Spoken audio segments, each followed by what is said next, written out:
Have you ever had to do something you knew was important, but it just seemed like the obstacles were too big? Like when the other team is beating you the whole first half of a game, but you have to come back in the second half and give it your all? Sort of. The book of Acts in the Bible has a great real-life example. It's about a man named Saul. Oh, yeah. Don't you mean Paul? It's both! Sometimes he was called Saul, and sometimes he was called Paul. At first, he was not on the same team as Jesus and his followers. But Jesus transformed Paul's mind. Jesus made Saul blind Ah, my eyes! and basically told him he wasn't playing by the rules. You're out! After 3 days, Jesus sent one of his followers to go pray for Saul's eyes to be healed. This icky fish scaly stuff Ew. fell off of Saul's eyes, and he could see again. Saul, aka Paul, went out and became one of Jesus' greatest missionaries. He told everyone he met that Jesus is the Messiah. The Messiah. So fast forward a few years, Paul is now one of the team leaders in the church of Antioch, which was in Syria. One day, while all the teachers and prophets were praying, they got a message from the Holy Spirit.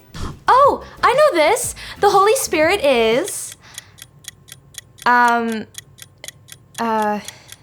Holy Spirit is the presence of God with Jesus' followers. See, I told you I knew it.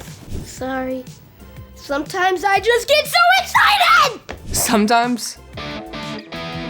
Was the Holy Spirit's message about future fashion trends? It was that Paul and another follower of Jesus named Barnabas should go on a special mission. They were spies? A special mission, not a secret mission. You don't keep Jesus a secret. Their mission was an away game.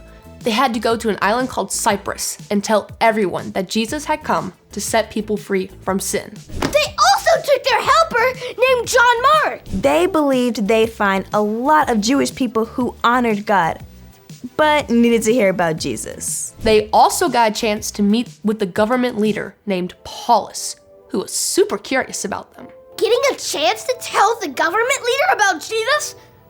That's huge! There was one problem though. They didn't have fancy enough clothes to meet him. The leader Paulus had an advisor, a Jewish magician named Elymas, who was a false prophet. Meaning... Back then, magicians lied to people by pretending they spoke for God.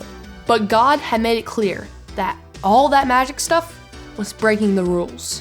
Elymas knew if his boss listened to Paul and Barnabas, he would lose his job. So he told his boss not to listen to them. Not cool. So he, didn't want anyone to believe in Jesus? Which made Paul the perfect guy to talk to him. Before he knew Jesus, Saul didn't want people to believe in Jesus either. But now, using his Roman name, Paul, he was filled up with the Holy Spirit. Paul looked right at Elymas and told him, "You are the enemy of everything that is right." Then Paul told Elymas that he was going to go blind for a bit. That's what happened to Saul! Exactly. Elymas became temporarily blind. Had to be led away. Oh. When the government leader Paulus saw what happened, he knew that the Holy Spirit was with Paul and Barnabas.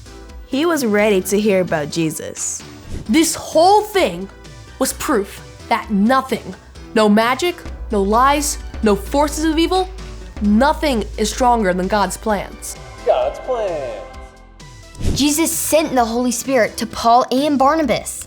And he can send the Holy Spirit to us too. With the Holy Spirit, people can rise up to any challenge. Or face anything as they carry out their own mission from God to share his story with others. People can't do it alone. The Holy Spirit gives us power.